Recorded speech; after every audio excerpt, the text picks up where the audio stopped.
उसको तो देखो, अपनी ही शादी के मंडप में लैपटॉप लिए बैठा है।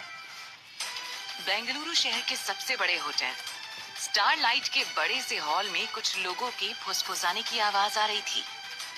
आज देश के सबसे बड़े बिजनेसमैन अरमान सिंघानिया की शादी का फंक्शन इसी होटल में ऑर्गेनाइज किया गया था।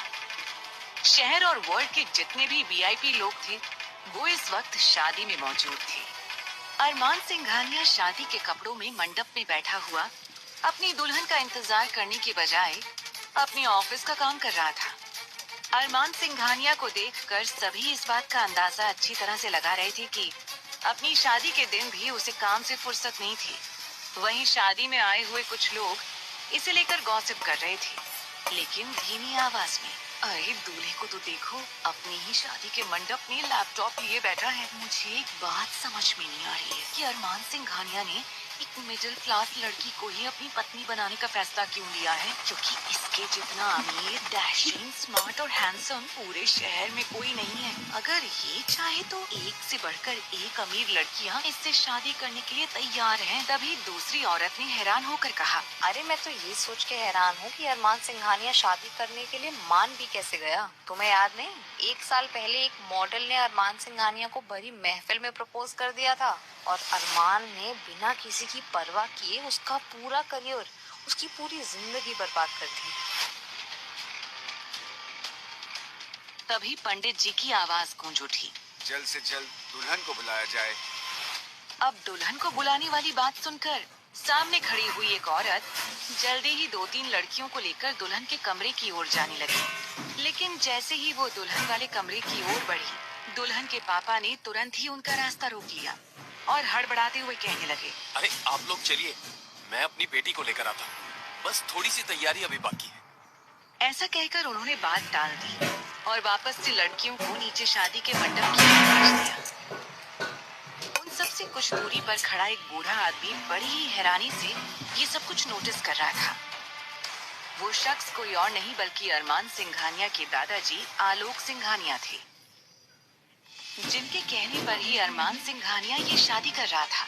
और क्योंकि उनकी आखिरी ख्वाहिश यही थी कि वो अपने पोते की शादी अपनी आंखों से देख सके, इसलिए आलोक सिंघानिया ने अरमान की शादी तय कर दी थी और शादी के लिए उन्होंने अपने ही ऑफिस में काम करने वाले एक क्लर्क मिस्टर मनोज मल्होत्रा की बेटी को चुना था।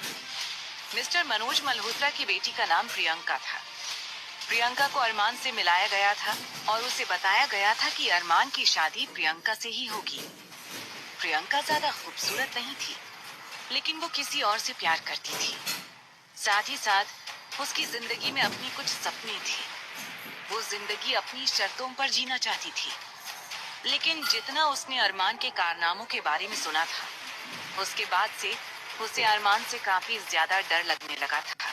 अरमान को लड़कियों से एक तरह से चिढ़ थी, और ये चिढ़ क्यों थी, इसके उसके अपने रीजंस थे। क्योंकि पास्ट में उसके साथ कुछ ऐसा हुआ था जिसके बाद प्यार से, विश्वास से, हर चीज से उसका भरोसा उठ चुका था, जिसकी वजह से अब उसकी जिंदगी में सिर्फ पैसा कमाना सबसे ज्यादा जरूरी बन गया था। और उसी की बदौलत आज सिंघानिया इंडस्ट्रीज न केवल शहर भर में बल्कि पूरे देश की नंबर 1 इंडस्ट्री थी। अब जैसे ही बिना दुल्हन के वो औरतें वापस आईं, आलोक जी को कुछ गलत होने का एहसास हुआ। कहीं कुछ गड़बड़ तो नहीं है, मुझे दुल्हन के कमरे में जाना होगा।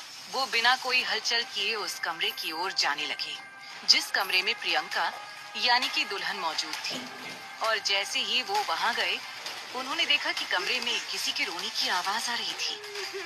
अब आलोक जी काफी हद तक हैरान परेशान हो उठे और बिना दरवाजे पर दस्तक दिए तुरंत अंदर चले गए।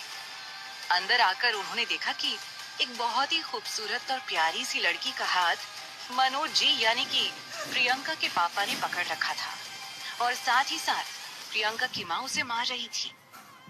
आलोक जी की हैरानी का कोई ठिकाना नहीं रहा और वो रौबदार और तेज आवाज में बोले, ये सब क्या हो रहा है यहाँ पर? आलोक जी की रौबदार आवाज गूंजते ही सभी हैरानी और डर से आलोक जी को देखने लगे और वो लड़की जिसका हाथ मनोज जी ने पकड़ रखा था बुरी तरह से रोने लगी। तभी आलोक जी फिर से बोले, ये लड़की कौन है और इसको आप इस तरह से क्यों मार रहे हैं? और प्रियंका कहाँ है? नीचे पंडित जी दुल्हन को मंडप में बुला रहे हैं। जल्दी बताइए, प्रियंका कहाँ है? अगले ही पल मनोज जी और साथ ही उनकी पत्नी सीमा जी दोनों सिर झुकाकर खड़े हो गए और सीमा जी धीमी आवाज में बोली, हमें माफ कीजिएगा सर, प्रियंका यहाँ नहीं है। आलोक जी हैरान हो गए। उनका गुस्सा काफी ज्यादा बढ़ चुका था। वो बोले, ये क्या बकवास कर रहे हो मनोज तुम? शायद तुम भूल रहे हो कि तुम हमारे ऑफिस में काम करने वाले एक मामूली से आदमी हो। तुम इस तरह से हमारी इज्जत के साथ खिलवाड़ कैसे कर सकते हो? क्या तुम भूल गए?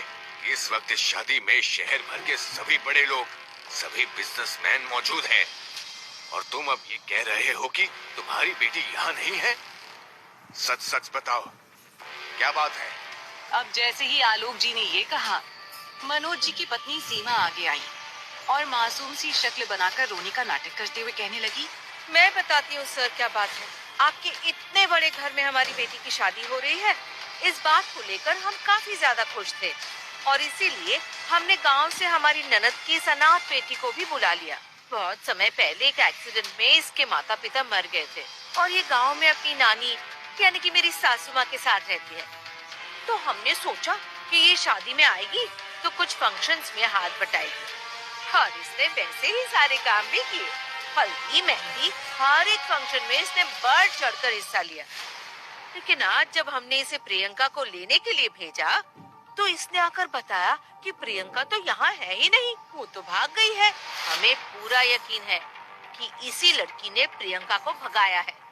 ऐसा कहकर सीमा आस्था पर इल्जाम लगाने लगी। मासूम आस्था रोने लगी। उसने रिक्वेस्ट करते हुए सीमा जी से कहा, इसमें मेरा कोई कसूर नहीं है मामी, आपको गलत फहमी हुई है। जब मैं प्रियंका दीदी को लेने के लिए इस कमरे में आई, वो उस वक्त यहाँ थी ही नहीं। आप प्लीज मेरी बात का विश्वास कीजिए। ऐसा कहकर आस्था रोने लगी। रोने की वजह से उसकी खूबसूरत सी नाक एकदम टमाटर के जैसे लाल हो गई थी, जिसमें वो रोती हुई और भी ज्यादा खूबसूरत और प्यारी लग रही थी। तभी आलोक जी मनोज और सीमा पर गुस्सा होते हुए बोले, हमें ये सब कुछ नहीं सुनना है। हमें अभी इसी वक्त किसी और लड़की का इंतजाम करके दो। हम आज के आज ही ये शादी करेंगे। अगर आज ये शादी नहीं हुई तो पूरा का पूरा सिंघानिया एम्पायर बर्बाद हो जाएगा। और तुम अच्छी तरह से जानते हो कि उसके बाद अरमान तुम्हारी क्या हालत करेगा, क्योंकि वो सब कुछ बर्दाश्त कर सकता है लेकिन अपने बिजनेस और अपनी फैमिली पर कोई भी बेइज्जती या दाग बर्दाश्त नहीं कर सकता। अब मनोज और सीमा दोनों एक दूसरे की शक्ल देखने लगे थे। तभी अचानक सीमा आगे आई। आस्था का हाथ पकड़कर उसने तुरंत आलोक जी के सामने उसे पटक दिया और कहने लगी, हमें पूरा यकीन है सर, इसी ने कुछ न कुछ गड़बड़ की है और अब इसकी भरपाई ये ही करेगी।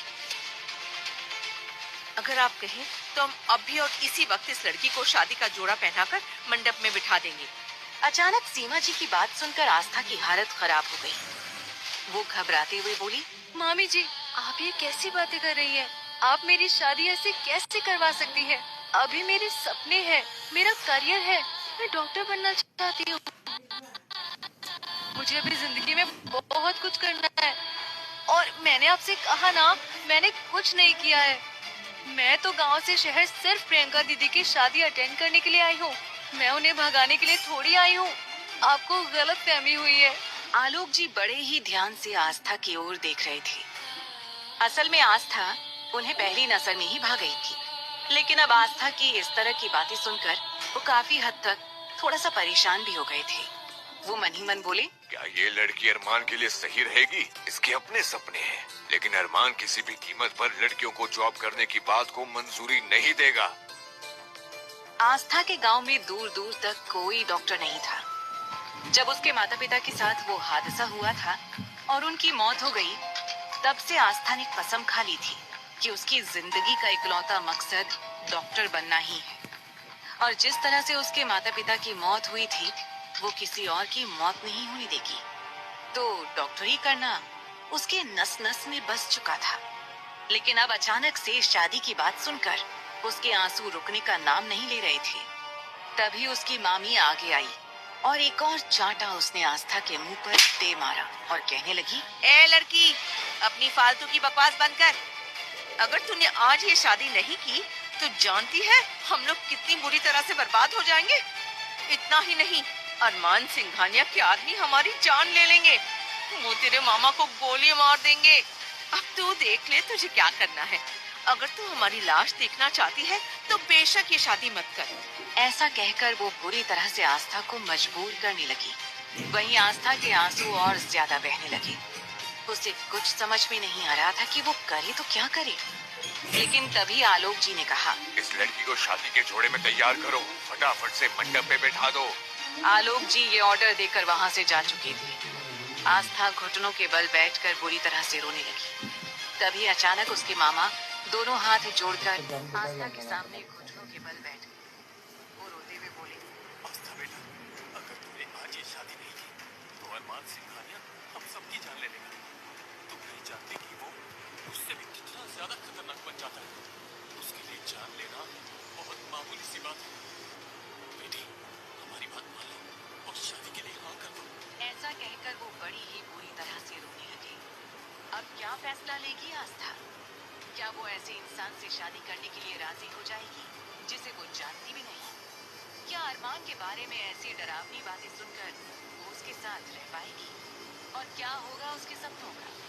क्या उसका इकलौता सपना यहीं टूट कर बिखर जाएगा? और जब अरमान को ये पता चलेगा कि उसकी दुल्हन भाग गई है तो वो क्या करेगा?